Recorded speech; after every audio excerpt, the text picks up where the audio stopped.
ब्राह्मण और यमदूत। किसी गांव में एक ब्राह्मण रहता था। उसका एक दोस्त था जो एक पैर से लंगड़ा और बहरा था। वह दूसरे गांव में रहता था।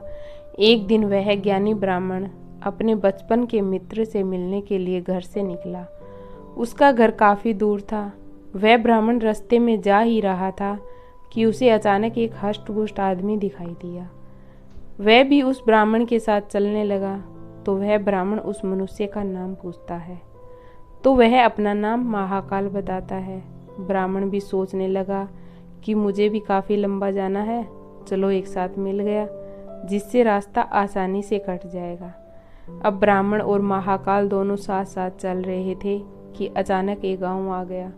तब महाकाल ने उस ब्राह्मण से कहा कि तुम चलो और मुझे इस गांव में थोड़ा काम है, मैं अभी आ रहा हूँ। थोड़ी ही देर में उसी गांव में रोने की आवाज आई कि किसी बुजुर्ग की मौत हो गई थी। थोड़ी देर में महाकाल उस ब्राह्मण के पास आ गया और बोला कि चलो। फिर वह ब्राह्मण उस महाकाल के साथ चलने लगा। थोड़ी दूर जाने पर फिर एक गांव आया तो महाकाल उस ब्राह्मण से बोला कि मुझे इस गांव में थोड़ा काम है, मैं अभी आ रहा हूँ। थोड़ी ही देर में उस गांव में आग लग गई। वह ब्राह्मण सोचने लगा कि यह आदमी जहाँ जहाँ जाता है तो वहाँ पर कोई न कोई घटना जरूर घटती है। इसलिए उस ब्राह्मण ने महाकाल से पूछ लिया कि भाई तुम कौन हो। ब्राह्मण की बात सुनकर महाकाल बोला कि मैं यमदूत हूँ, मनुष्यों के प्राण हरण करना मेरा काम है। उसके बाद ब्राह्मण महाकाल से पूछा, तुम यमदूत हो तो ये बताओ कि अगली मृत्यु किसकी होने वाली है। तब महाकाल ने कहा कि अगली मृत्यु तुम्हारे उसी मित्र की होने वाली है जिससे तुम मिलने के लिए जा रहे हो। वह ब्राह्मण सोचने लगा, यदि ऐसी बात है तो मैं अपने मित्र से मिलने नहीं जाऊंगा। महाकाल ने ब्राह्मण से कहा कि तुम जो सोच रहे हो ऐसा कुछ भी नहीं होगा, होनी अटल है, इसलिए होकर रहेगी। थोड़ी देर में उस ब्राह्मण ने देखा कि उसका मित्र उससे मिलने के लिए चला आ रहा है। जैसे ही उसका मित्र उस ब्राह्मण के पास पहुंचता है, हार्ट अटैक होने के कारण उसकी मृत्यु हो जाती है। इससे उस ब्राह्मण को बड़ा पछतावा होता है। वह ब्राह्मण उस महाकाल से पूछता है, अच्छा ये बताओ कि मेरी मृत्यु कब और कैसे होगी। तब महाकाल ने कहा कि तुम्हारी मृत्यु ठीक 6 महीने बाद दूसरे राज्य में फांसी लगने से होगी। ब्राह्मण फिर अपने घर गया और सीधे अपने राज्य के राजा के पास गया और ब्राह्मण ने राजा से सारी बात बता दी। तब राजा ने राज्य सभा में यह सवाल सबके सामने रखा। तब उस राज्य सभा में यह फैसला लिया गया कि यदि ऐसी बात है तो वह ब्राह्मण इसी राजमहल में 6 महीने तक रहेगा। राजा ने ब्राह्मण के लिए राजमहल में व्यवस्था करवा दी।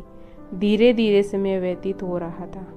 उस ब्राह्मण को नींद में चलने की बीमारी थी और यह बात उस ब्राह्मण को भी नहीं मालूम थी। जिस दिन उसकी मृत्यु होने वाली थी उसी रात्रि को ही वह ब्राह्मण राजमहल से निकलकर दूसरे राज्य के राजमहल में जाकर रानी के शयन कक्ष में जाकर सो गया। सुबह जब रानी उठी तो उस ब्राह्मण को अपने शयन कक्ष में देखकर सब बहुत क्रोधित हुए और राजा ने उस ब्राह्मण को फांसी की सजा सुना दी। तब ब्राह्मण ने उस राजा से सारी कहानी सुना डाली, जिसको सुनकर वह राजा अपना एक गुप्तचर अपने पड़ोसी राज्य के पास भेजकर सारी जानकारी ले ली। जिसको सुनकर वह राजा अपने फैसले पर बहुत पछता रहा था। लेकिन उस राज्य का एक नियम था कि एक बार राजा को जो सजा सुना दे फिर चाहकर भी उसे नहीं बदल सकता। राजा ने एक राजसभा लगाई और उसका उपाय पूछा। तब उस राजसभा में यह फैसला लिया गया कि एक पतले धागे का फंदा बनाकर आप ब्राह्मण को पहनाकर अपना वचन पूरा कर लीजिए। फंदा पतला होने के कारण ब्राह्मण की मृत्यु भी नहीं होगी और आपके फैसले की लाज भी बच जाएगी। तब एक पतले धागे से फांसी का फंदा बनाया गया और उसके अगले दिन ब्राह्मण के गले में डाल दिया गया और फंदे को खींच दिया गया। सभी ने यह सोचा कि ब्राह्मण को कुछ नहीं होगा, लेकिन उस पतले धागे की वजह से उस ब्राह्मण का गला कट गया और खून तेजी से निकलने लगा। ज़्यादा खून बह जाने की वजह से उस ब्राह्मण की मृत्यु हो गई। Please like, share and subscribe ज़रूर करें। धन्यवाद।